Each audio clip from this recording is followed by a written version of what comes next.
Hello, friends.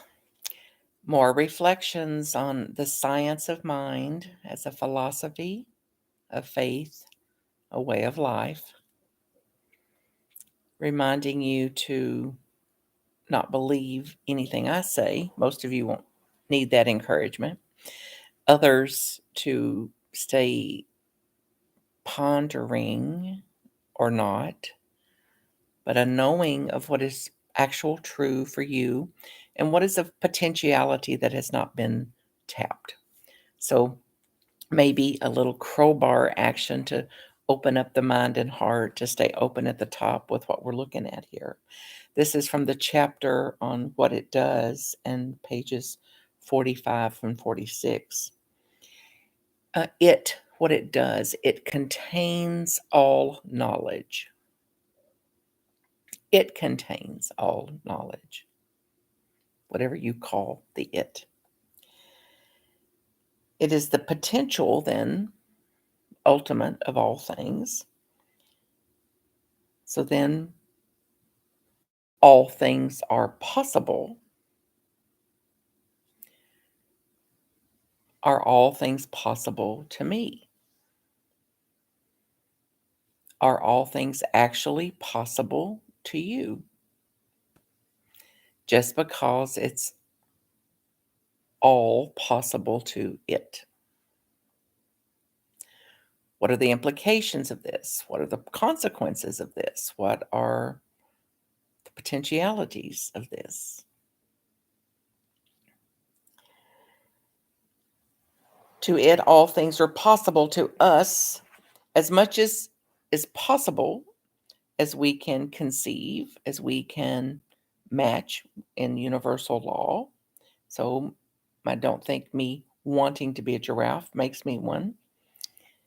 So, what is possible according to law?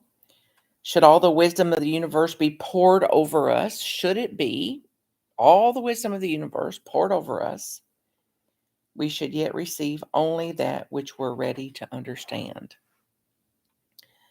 This is why some draw one type of knowledge and some of us another. Will hear the exact same thing, interpret it differently, filter it differently, make up something about it differently, believe then what we've made up, and call it the truth or the law. It doesn't make it so.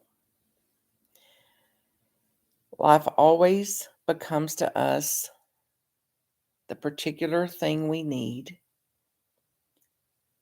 when we believe that it becomes to us that particular thing.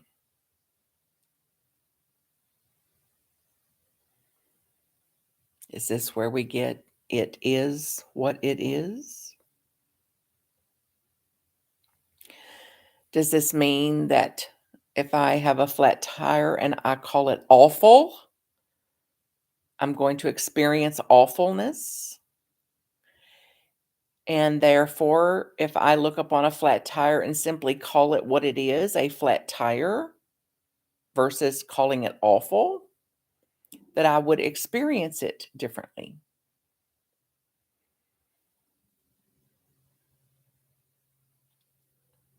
What would that shift to call a thing what it is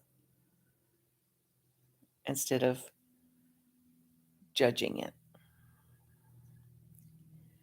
The understanding of this is the essence of simplicity. What I name a thing, I will experience. That's what I've named it. What I interpret a thing, call a thing, believe a thing to be, I will experience it as such. Therefore, if I want to have a different experience, a different feeling, a different reality, then I must change how I'm relating to it.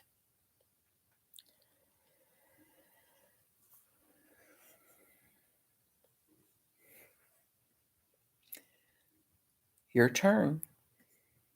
See you tomorrow.